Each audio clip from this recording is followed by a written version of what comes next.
नमस्कार दोस्तों, स्वागत है आपके अपने चैनल महराजी क्लासेस पर। आज हम एक बहुत ही मज़ेदार और ज़रूरी टॉपिक पर बात करेंगे, त्रिभुज।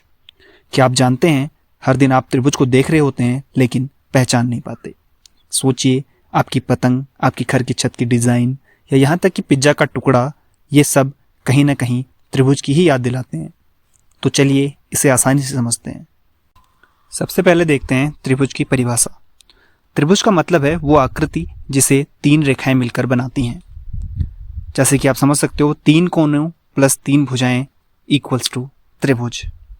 इसे अंग्रेजी में ट्रायंगल कहते हैं।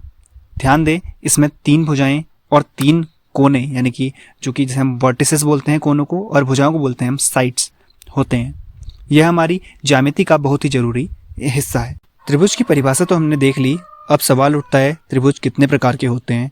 दोस्तों, ये मुख्य रूप से 3 प्रकार के होते हैं: समबाहु त्रिभुज, समद्विबाहु त्रिभुज एवं असमबाहु त्रिभुज। तो सबसे पहले देखते हैं हम समबाहु त्रिभुज क्या होता है।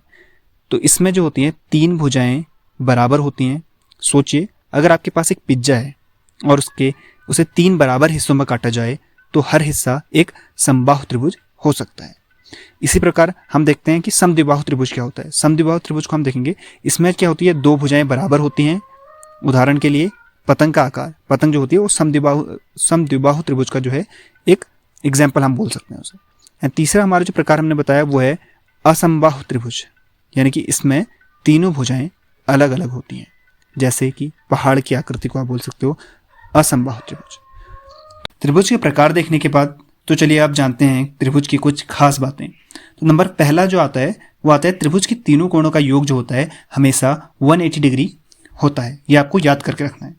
एंड दूसरा, इसे बनाने के लिए हमेशा 3 रेखाओं को जोड़ना जरूरी होता है, क्योंकि 3 रेखाओं से मिलकर ही जो है त्रिभुज बनाया जा सकता है। तीसरा, त्रिभुज की सबसे मजबूत आकृति मानी जाती है और इसलिए इसे भवनों और पुलों में इस्तेमाल किया जाता है। त्रिभुज की जो है सबसे मजबूत आकृति मानी जाती है। आपने देखा होगी जो बड़े बड़े बिल्डिंग्स होती हैं उनमें और पुलों में जो होते हैं त्रिभुज की आकृति का इस्तेमाल किया जाता है, क्योंकि ये होता है स्ट्रांग होती है काफ़ी। ओके, तो अब मैं आपको बताना चाहूँगा कुछ टिप्स। त्रिभुज को मज़ेदार तरीके से याद रखना चाहते हैं अगर आप, तो अपनी किताबों के उदाहरण को ध्यान से देखें, चीज़ों को अपनी रोज़मर्रा की ज़िंदगी से जोड़ें और सबसे ज़रूरी, इसे चित्र बनाकर समझें, याद रखें। दिखता है तो समझता है, क्योंकि अगर आप चित्र बना के रखोगे तो आपको समझ में आएगा। ठीक है, तो दोस्तों आज के लिए बस इतना ही। मुझे उम्मीद है कि अब आपको त्रिभुज अच्छे से समझ में आ गया होगा। अगर वीडियो पसंद आया हो तो लाइक, शेयर और सब्सक्राइब जरूर करें और कमेंट में बताएं अगला टॉपिक आप किस पर देखना चाहते हैं। मिलते हैं अगले वीडियो में, तब तक के लिए जय हिंद।